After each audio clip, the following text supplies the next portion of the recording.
In the quiet, seemingly perfect town of Crestwood, where everyone knew each other and lives moved in rhythm with the seasons, the arrival of Daniel Hale set off a chain of events no one could have predicted. Freshly returned from the city, Daniel, with his striking eyes and youthful charm, stirred a ripple in the town's calm waters. At only 28, he carried an effortless beauty, soft brown hair that caught the sunlight, an athletic frame honed by years of running, and a confidence that made him seem older than his age. But the true disruption came when he crossed paths with Dr. Theodore Porter, the town's beloved physician. At 50, Theodore had built a life defined by routine and success, his sharp silver hair and broad shoulders exuding authority, while his deep-set eyes hinted at depths of passion long restrained. What began as a simple visit to the clinic for Daniel soon spiraled into something far more dangerous, igniting a secret that neither man could have ever foreseen. Dr. Theodore Porter had been a part of Crestwood for nearly 3 decades. He was in his early 50s now, and if anyone were to describe him, they'd say he had aged gracefully. Tall and broad-shouldered, with a full head of silver-streaked hair, Theodore had an air of authority that came naturally to him. His eyes, sharp and deep-set, still sparkled with the intensity of his youth, and his strong jawline, marked with a few lines of wisdom, added to his charisma. Though he never sought attention for his looks, it was impossible to ignore the admiration in people's eyes, especially women, whenever he walked into a room. But Theodore's focus had always been on his work. He was a dedicated physician, well-respected and deeply trusted by the townspeople. Crestwood's only clinic, a modest but well-equipped place, was Theodore's domain. He had built his practice over the years with care, establishing deep relationships with his patients. But lately, as he approached his 50s, the pull of routine had begun to weigh on him. The same faces, the same ailments. Nothing ever changed in Crestwood except for one thing. That thing came in the form of a young man named Daniel Hale. Daniel was new to town. He had just returned from the city after completing his studies. At 28, Daniel was full of energy, ambition, and an eagerness to build a life for himself. His parents had grown up in Crestwood, but they had left when he was a child, seeking better opportunities in the city. Now, with a fresh degree in environmental studies, Daniel had chosen to return, seeking a quieter life, a break from the constant noise and rush of urban living. And so it was, not long after he had moved back, that he found himself sitting in the waiting room of Dr. Porter's clinic. Daniel hadn't been feeling well for a few days, just a cold, he thought, but enough to make him feel off. Given that Crestwood had only one doctor, he had no choice but to visit Dr. Porter, though he had heard nothing but praise for the man. When Daniel was called into the examination room, the first thing he noticed was how impressive Dr. Porter looked up close. Daniel had expected a man who looked older, perhaps tired, but what he saw instead was a man who exuded strength and vitality, even in his 50s. Theodore, on the other hand, was used to seeing new faces occasionally, but something about Daniel was different. There was a vibrancy to him, a spark that Theodore couldn't quite place. It wasn't just that Daniel was good-looking, though that was hard to ignore. It was the way he carried himself, confident yet with a hint of vulnerability. "How long have you been feeling like this?" Theodore asked, his voice calm and professional as he leaned in to examine Daniel. "Just a few days," Daniel replied, though his mind was already distracted. He felt a strange warmth in the room, an unexpected connection forming between him and the older man standing before him. Theodore's touch was gentle but firm as he checked Daniel's vitals, and Daniel found himself momentarily mesmerized by the doctor's hands. Strong, capable hands that spoke of years of experience. Theodore had always maintained a strict professional distance with his patients, but there was something about this young man that stirred something inside him, something he hadn't felt in years. He noticed the way Daniel's shirt clung slightly to his well-defined shoulders, how his green eyes seemed to search Theodore's own, as if waiting for something more than a diagnosis. "It's just a mild flu," Theodore said finally, stepping back. "You'll be fine in a few days with some rest and medication." "Thanks, Doc," Daniel said, flashing a smile that could have lit up the entire room. That smile lingered with Theodore long after Daniel had left the clinic. He found himself thinking about it later that evening as he sat at home, his mind wandering to the way Daniel had looked at him, the ease with which they had spoken. He told himself it was nothing, just a patient like any other. But deep down, he knew something had shifted. And Daniel, too, couldn't shake the feeling that his visit to the clinic had been about more than just his health. Over the next few weeks, Daniel found excuses to visit the clinic. A mild cough here, a checkup there. Small things that most people would have brushed off, but he used them as reasons to see Theodore again. Each visit was the same. Brief moments of conversation, shared glances, and an undeniable tension that neither of them acknowledged, but both felt. But no one knew what was yet to come. The town began to notice the friendship that was forming between the two. It wasn't unusual for Theodore to take an interest in younger people. He mentored a few. But there was something different about the way he and Daniel interacted. The older women who worked at the clinic began to whisper, though they couldn't quite put their finger on it. To them, it looked like an innocent friendship, a doctor helping a young man settle into town. But they didn't see the moments behind closed doors, the lingering stares, or the accidental brushes of hands that sent sparks through both men. It was on one of these routine visits that things changed for good. Daniel had come in for a follow-up, though there was nothing wrong with him. He sat in the examination room waiting for Theodore as he had done several times before. When Theodore entered, there was an odd silence between them. It was as if both knew something was about to happen, but neither wanted to be the one to make the first move. "Daniel, you're perfectly healthy," Theodore said with a small smile, sensing the absurdity of how often Daniel had been coming in. "I know," Daniel replied, his voice quiet, almost nervous. I don't know. I guess I've been feeling a little off lately." Theodore walked to the door, quietly turned the lock, and faced Daniel. He stared for a long moment, his sharp eyes scanning Daniel's face, searching for the truth hidden behind his silence. Daniel hesitated, unsure if he should say what was on his mind, but there was something about Theodore, something steady and safe that made him want to open up. "I don't know. I guess I've just been feeling alone since I moved here. It's harder than I thought it would be, coming back to a place where I don't know anyone." Theodore nodded, understanding in his expression. "It can be hard adjusting to a new life." Their eyes met, and in that moment the air between them seemed to shift.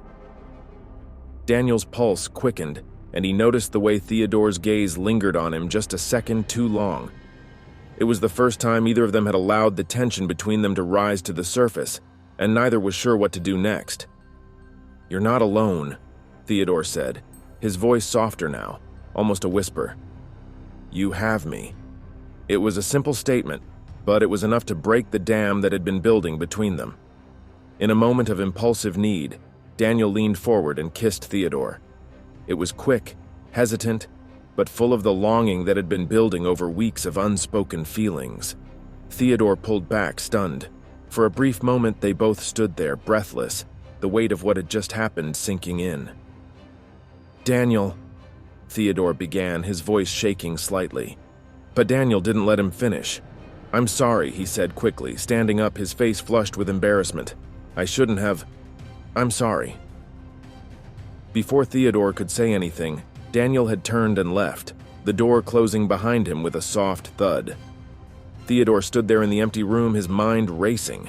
He should have stopped it, should have told Daniel it was wrong, that they couldn't. But the truth was he didn't want to. The story didn't stop there. But the drama had just started. In the months that followed their first kiss, the affair between Theodore and Daniel grew, blossoming in the secrecy that they both found exhilarating, at least in the beginning. The two men became intertwined in ways that neither could have predicted.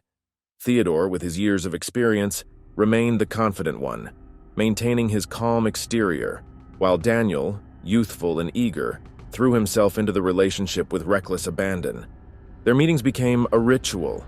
After work, Theodore would send Daniel a discreet message, something simple, like "tonight," and Daniel would eagerly reply with a location. They met in remote corners of Crestwood, places where no one would suspect a thing. The woods beyond the town had long been a haven for those seeking solace, but for Theodore and Daniel, it became the perfect hiding spot. It was a place where they could shed their respectable facades and indulge in the secret that bound them together. For Theodore, these moments were an escape. He had spent decades in control of his life, always doing the right thing, following the path expected of him. But with Daniel, things were different. Theodore found himself more daring, more willing to take risks he never would have before. There was something thrilling about sneaking around, about the stolen kisses in darkened places, about keeping this part of his life hidden from the world. And Daniel was intoxicated by it all. The thrill of being with a man like Theodore, older and more powerful, filled him with a sense of purpose he had never known before. He'd spent his life searching for something to hold on to, and in Theodore he thought he had found it. Every meeting in the woods, every secret glance exchanged across a crowded room only made Daniel's feelings for Theodore grow stronger. What had begun as a simple physical attraction had turned into something far more dangerous, a deep, consuming obsession. The affair wasn't just exciting for Daniel. It was everything. He had no one else in Crestwood, no other relationships that mattered. His life revolved around Theodore. At first it was innocent enough. He simply craved more time with him. Daniel would eagerly wait for Theodore's messages, feeling a jolt of excitement every time his phone buzzed. But as time went on, Daniel wanted more than just these stolen moments. He wanted all of Theodore. In public, they kept their distance. Theodore was careful. He had to be. Crestwood was a small town and everyone knew each other's business. If anyone had even the slightest suspicion of what was going on, the scandal would destroy his reputation. Theodore had built his career and his life on respectability, and he wasn't about to let that be taken away. So when they saw each other outside of their private meetings, they were nothing more than acquaintances. Theodore kept his interactions with Daniel brief, always careful to appear professional, but Daniel didn't care about discretion anymore. His feelings for Theodore had gone beyond mere desire. It wasn't just about the physical attraction, though that was still a large part of it. Daniel had convinced himself that he was in love.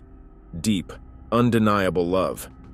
And with that came a desperation that Theodore could never have anticipated. Daniel began to push for more. The late-night meetings weren't enough for him anymore. He wanted Theodore in his life, every part of his life. He started showing up at Theodore's clinic unexpectedly, under the pretense of needing medical advice. At first, Theodore played along, indulging Daniel because he didn't want to hurt him.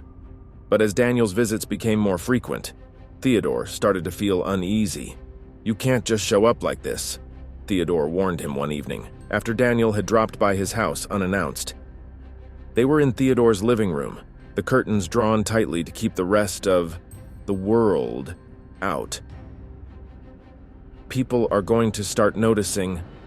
"I don't care if they notice," Daniel replied, his voice trembling with emotion. "I'm tired of hiding. I want to be with you all the time. Why can't we just—" "We can't." Theodore cut him off, his voice firmer than he intended. "You know why. This isn't something that can be public." Daniel's face fell. "But I love you," he whispered, the words hanging heavily in the air. "I love you, Theodore." Theodore didn't know how to respond. He cared for Daniel, of course. He had enjoyed their time together, and a part of him even felt a sense of responsibility for the younger man. But love? That was something Theodore couldn't offer. The relationship had never been about love for him. It had been about passion, about escape. And now, seeing the raw vulnerability in Daniel's eyes, Theodore realized just how deep Daniel had fallen and how far he had fallen short of Daniel's expectations. "I can't give you what you want," Theodore said softly. "I'm sorry, Daniel, but this was never supposed to be anything more than this." Daniel stared at him, his green eyes wide with disbelief. "So that's it?" he asked, his voice breaking. "You're just going to keep me hidden away like some dirty little secret?" Theodore didn't respond. He didn't need to. The truth was already there, plain for Daniel to see. After that conversation, things began to spiral out of control. Daniel became more possessive, more desperate. He started showing up at Theodore's house without warning, even in the middle of the night, banging on the door until Theodore let him in. His texts became frantic, and when Theodore didn't respond right away, Daniel would flood him with messages. "Where are you? Why aren't you answering? Are you with someone else?" Theodore, who had once been drawn to Daniel's intensity, now found it overwhelming. He tried to create distance between them to end things gently, but Daniel wouldn't let him. The more Theodore pulled away, the tighter Daniel clung. "You promised you wouldn't leave me," Daniel said one night, standing in the rain outside Theodore's front door, his clothes soaked through and his expression wild with desperation. "You said you cared about me." "I do care about you, Daniel," Theodore replied, his voice strained with exhaustion. "But this isn't healthy. You're obsessed and it's not good for either of us." "I'm not obsessed," Daniel shouted, his voice cracking with emotion. "I love you. Why can't you see that?" Theodore tried to reason with him, but it was no use. Daniel wasn't thinking rationally anymore. His obsession had taken hold, warping his perception of reality. He couldn't see that Theodore was trying to protect him, to protect both of them, from the inevitable disaster that lay ahead. The situation reached its breaking point one fateful evening, just as Theodore had feared it would. Daniel had been sending him messages all day, begging him to meet, to talk. But Theodore had ignored them, knowing that there was nothing left to say. He couldn't continue living like this, under the constant weight of Daniel's demands and the fear of their secret being exposed. When Theodore arrived home that evening, he found Daniel waiting for him on the front porch, his eyes wide and frantic.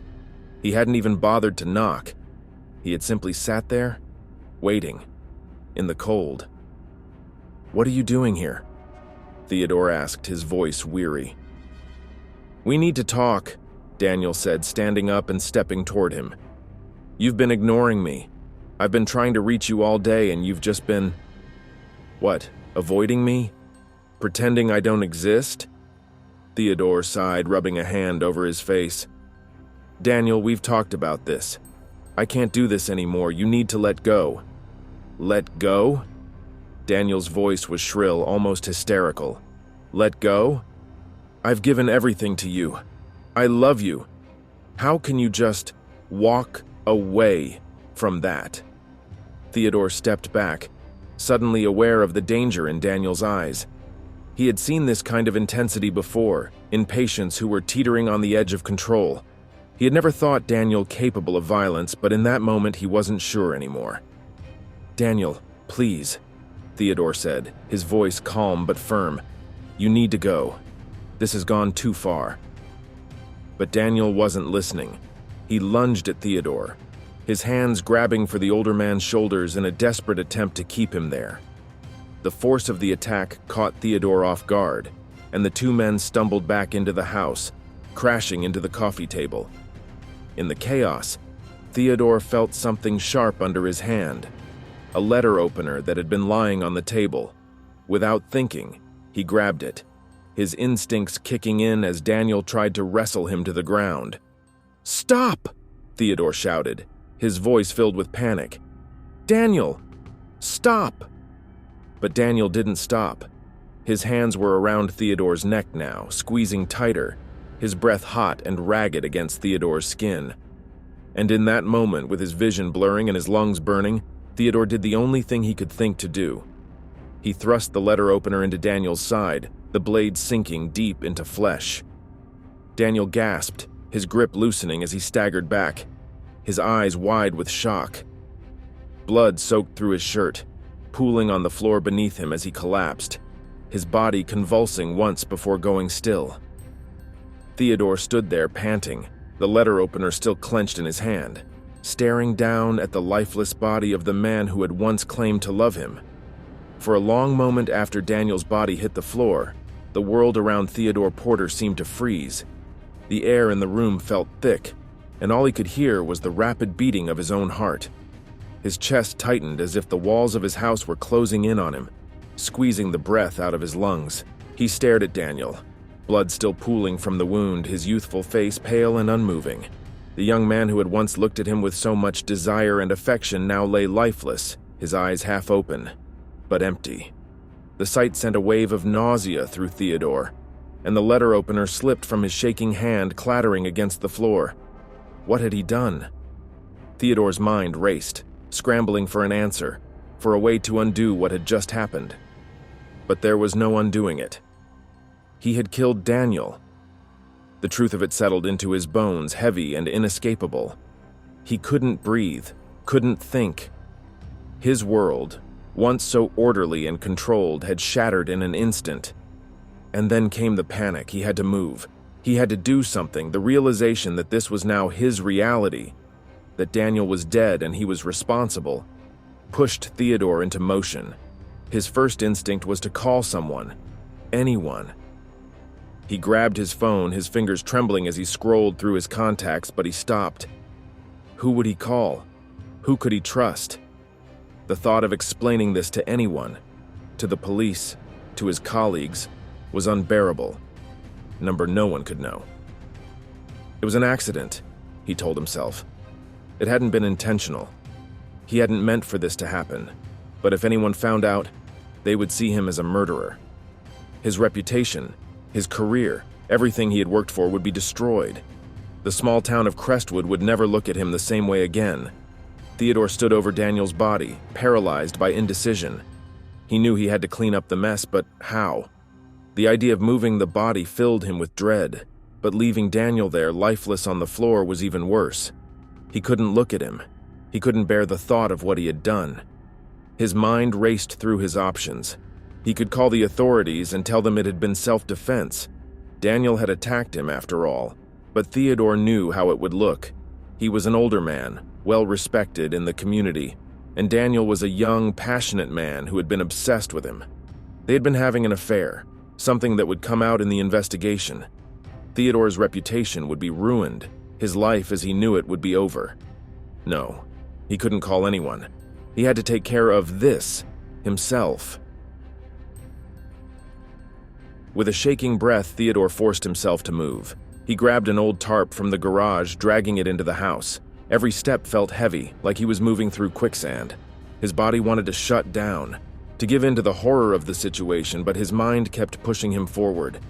He had to do this. There was no other choice. He laid the tarp beside Daniel's body, his hands trembling as he wrapped the young man in it. Daniel's face was covered now, hidden beneath the thick material, but Theodore could still see it in his mind. The lifeless, pale face of a man who had once loved him. The man he had killed. Finally, with Daniel's body hidden in the garage, Theodore collapsed to the floor, his back against the wall. His body shook with exhaustion and fear. He closed his eyes, willing himself to stop shaking, to calm down. But the image of Daniel, his pleading eyes, the way he had whispered, "I love you," played over and over in his mind, haunting him. Tears welled up in Theodore's eyes, surprising him. He hadn't cried in years, not since his divorce. But now, the tears came in full force, shaking his body as he sobbed into his hands. He didn't cry just for Daniel, but for himself, for the man he used to be, the man who had once been in control of his life. That man was gone now, replaced by someone he didn't recognize, someone capable of murder. The sound of footsteps jolted Theodore out of his grief. He wiped his tears quickly, his heart pounding as the realization hit him. Someone was coming. For a moment he thought it might be the police, but no, it was Rachel. Rachel Porter, Theodore's daughter, had always been protective of her father. At 25 years old, she was a strong, capable woman, with the same sharpness and resolve that had made Theodore so successful. She had grown up in the shadow of her father's career, and though they were close, Rachel had always been fiercely independent. Tonight, however, something felt wrong. She hadn't heard from her father in days, and her instincts told her something was off. When Rachel arrived at the house, she immediately noticed the strange stillness. The lights were off, and the door was unlocked. A rare occurrence for her meticulous father. Her stomach twisted in anxiety as she stepped inside, calling out, "Dad?" Theodore froze. His heart raced as he realized that Rachel had entered the house. He tried to compose himself, but the fear and guilt were overwhelming. There was no way to explain this. What would she think if she saw Daniel's body in the garage? "Dad?" Rachel called again, louder this time. Theodore stood up quickly, wiping the last of his tears away. "I'm here, Rachel," he replied, his voice shaky as he stepped into the hallway. Rachel appeared in the doorway, her brow furrowed in concern. She looked at her father, then at the house, her instincts flaring. "What's going on? You're shaking, are you okay?" Theodore tried to muster a calm expression, but the truth was written all over his face. He couldn't hide it anymore. "Rachel," he whispered, his voice cracking. "I made a terrible mistake." Rachel's eyes widened as she took a step closer. "What do you mean, what happened?" Theodore's knees felt weak. He had to tell her there was no point in hiding it anymore. He sank to the floor, unable to meet her gaze. "It's Daniel. He's in the garage. I killed him." For a long moment, Rachel didn't say anything. The words hung heavy in the air, sinking into the space between them. And then, without warning, she rushed past Theodore toward the garage. "No, Rachel, wait!" Theodore called after her, but it was too late. Rachel flung the door open and gasped, her hands covering her mouth as she took in the sight of Daniel's body, still wrapped in the blood-soaked tarp. Rachel turned to face her father, her expression a mixture of shock and horror. "What have you done?" she whispered. "I didn't mean to," Theodore pleaded. "He was obsessed. He wouldn't leave me alone. He attacked me and I—" "Stop," Rachel said, her voice cold. "Just stop." Theodore Porter, once a respected physician in the quiet town of Crestwood, now sat in stunned silence, his world unraveling before his eyes. His expression was filled with regret and despair as he silently hoped for some form of understanding or absolution from his daughter. But in Rachel's eyes there was no compassion, only disgust, cold and unmistakable. Without a word, Rachel turned away from him. Her hands shook as she reached for her phone, the weight of her father's crime pressing heavily on her. "I'm calling the police," she said, her voice steady despite the tremble in her fingers. "Rachel, please," Theodore rasped, his voice barely above a whisper. "Don't do this. It was an accident." But Rachel wasn't swayed. Her mind was made up.